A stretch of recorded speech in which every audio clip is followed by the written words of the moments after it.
You can be motivated, you can care deeply, you can want something badly and still procrastinate on it every day. That contradiction alone should tell you something important, because procrastination isn't happening because you don't want it badly enough. It's happening for a completely different reason. If you've ever told yourself, I do want this, so why can't I just start? Nothing is wrong with you. You're not lazy, you're definitely not broken, and you're not secretly self-sabotaging.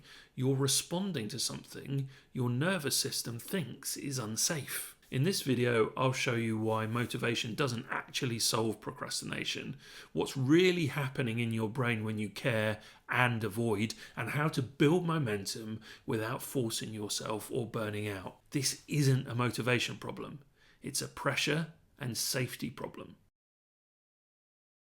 We're taught a simple story about procrastination. If you really wanted it, you would do it. If you were motivated enough, you'd start. If you cared more, you wouldn't keep avoiding it. So when you are motivated and still don't start, you don't just feel stuck, you feel broken, because now even your best explanation doesn't work anymore. You care, you want the outcome, you think about it constantly, and yet you still don't move. That contradiction quietly destroys self-trust. Here's what most people miss.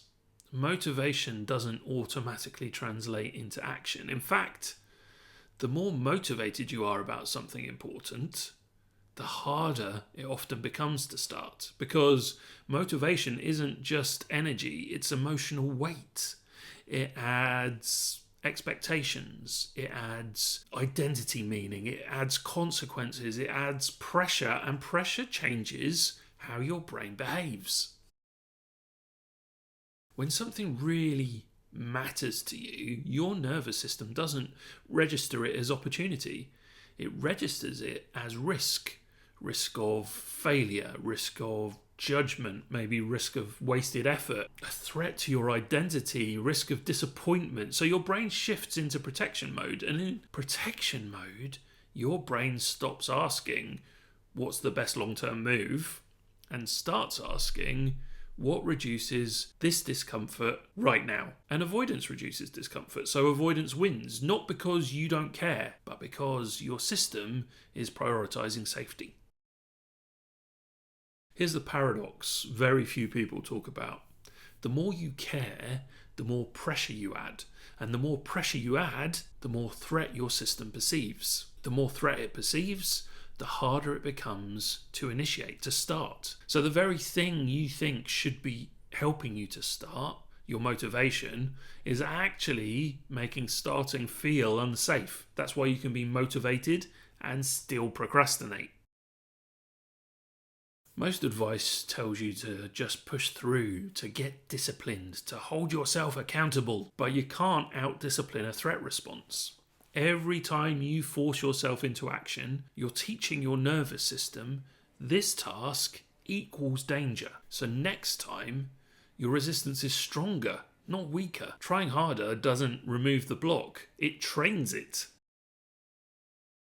Here's the reframe that you can apply to change this. Procrastination isn't resistance to work, it's resistance to pressure. You're not avoiding the task, you're avoiding emotional exposure, uncertainty, threat to your identity, outcome pressure. So instead of asking, why can't I just do this? You need to ask yourself, what pressure is my system responding to right now? That question alone changes this relationship. Procrastination stops being an enemy. It becomes information for you to act on. This is the foundation of the momentum reset method.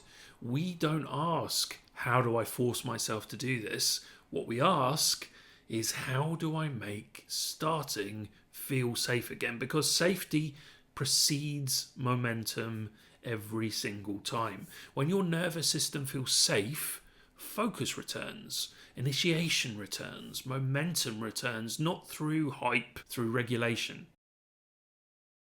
Here's what works better than motivation.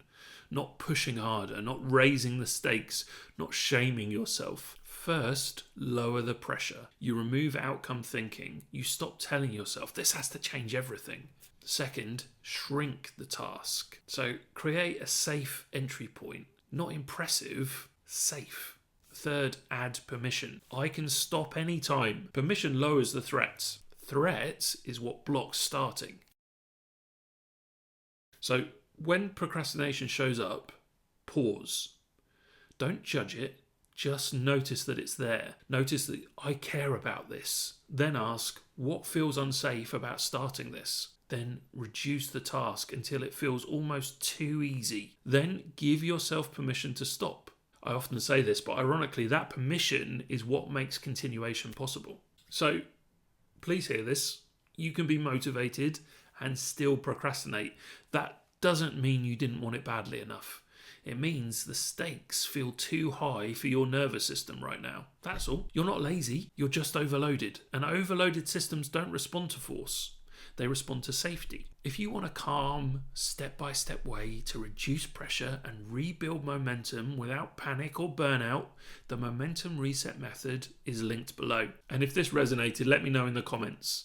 Tell me, what's the thing you care about but keep putting off? You don't need more motivation. You need a system that works alongside your nervous system.